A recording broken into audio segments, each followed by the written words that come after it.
fried chicken at the hotel in Florida. Yes. For the two of us. It's delicious. Yes, well, good. I'm glad. Which, by the way, I was craving chicken so bad. They mentioned the chicken and the sweet tea. I am pretty good at blocking things out. I could not get that fried chicken and sweet tea out of my brain. It drove me insane out there. Oh, this season? Yeah, and that doesn't happen to me. All right, well, the interview's in progress. We're talking with Tina. Okay. First of all, it's good to see you again. Good to see it's good you. to see you. And you were craving fried chicken the whole time. The fried chicken and sweet tea.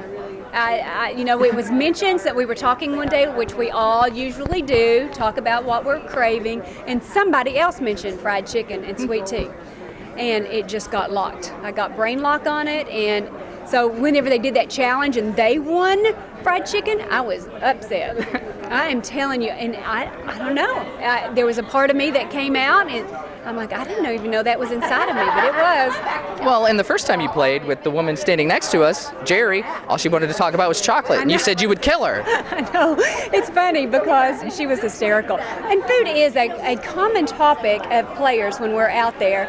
And again, it didn't bother me as bad in season 1 as it did this season. It just got in my brain.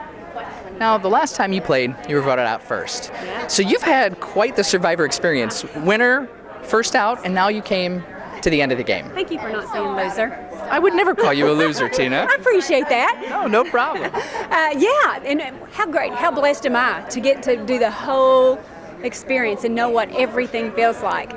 I gotta admit, knowing that I was one challenge away from tying Sandra, oh man, I could taste it, and I wanted it so badly. Almost more than wanting the win, it was wanting that title of saying that you've won twice. But I don't mean to be greedy, but that's how I felt. Now, has anybody told you if you had made it to the end, you would have gotten their vote? They didn't have to tell me. I knew how everybody felt about the final three, and it was hard. I think everybody who was on the jury at the time had a very hard time casting their vote. Nobody felt sure about what they wanted to do, and we all talked about it whenever we were at Ponderosa.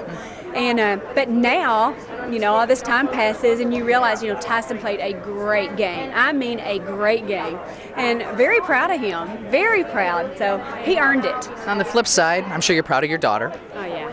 Tell us a little bit about that experience playing the game with your daughter.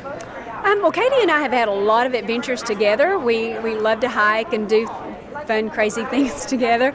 And so, of course, this is the ultimate. I don't know how we're going to top this. It's impossible, I think.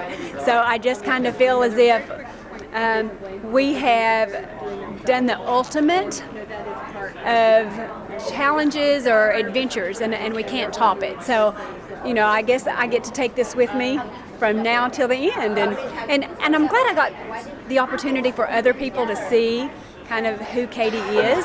And she's kind of quiet, and like I said, she'd never choose to play this game. She did this just for me. And so, I don't know, I'm just very proud that she would come out and make a sacrifice for me like that. And how bummed were you that she drew a rock? I was very bummed that she drew a rock, but I was more proud of her because I think most everybody knows the longer you stay in the game, the more money you make, and she was safe that night. So most people will do anything to stay one more time. If I don't care what it is, as long as it's not me tonight, I'll do whatever. And the fact that she was willing to take a risk to get Tyson out at her own expense, I'm like, that's my daughter. That's the integrity she has. Have you guys heard from Pascal English, the other guy who drew a rock? We haven't. I haven't heard from Pascal. Well, I've heard some people say those two should play The Amazing Race together since they have, Pascal that connection. And Katie? Yes. Well, she'd be up for it probably. No rocks involved. No. But, she's lost her job to go play this game. So, and she's got a good job now. I'm not sure she would sacrifice that. And you would go back and play again? Any day. Any day. So if there was an all-winner season, who's the one person that would be your primary ally? Oh my goodness.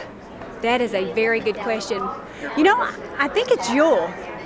Yule? Yeah. I was so impressed with him on his season. He's another fellow that seemed to have a lot of integrity and someone I think that I could trust because he seemed very loyal.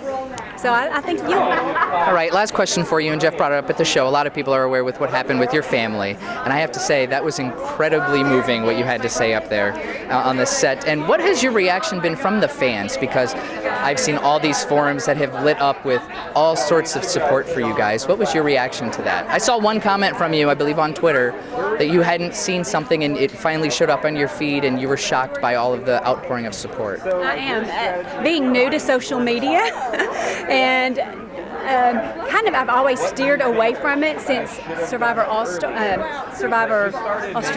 I just realized that there's all kinds of comments that can be made, and so I just steered away from it. And I decided this season that it was time for me to get on that horse and not be left behind. So I signed up for Twitter and did all that, and even checked Facebook.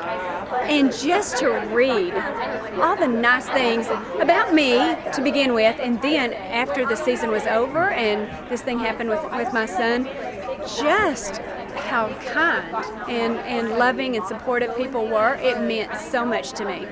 And you know, these are strangers, but I think they're very loyal strangers. Sure. All right, last question on a lighter note. Did you eat fried chicken when you got voted out right away? No. Whenever we went to Ponderosa, would you like to know what they served me? Of course. Rice and fish. Why? I don't know. I'm a little bitter about that. Little bitter. Did you tell them you were disappointed? No, well, I think everybody was mad about that because that's not what they were supposed to do, but that's what they served me. All right, Tina. Well, it was so good to see you again. Thank you for everything. You're welcome. Congratulations again. Thank you. All right.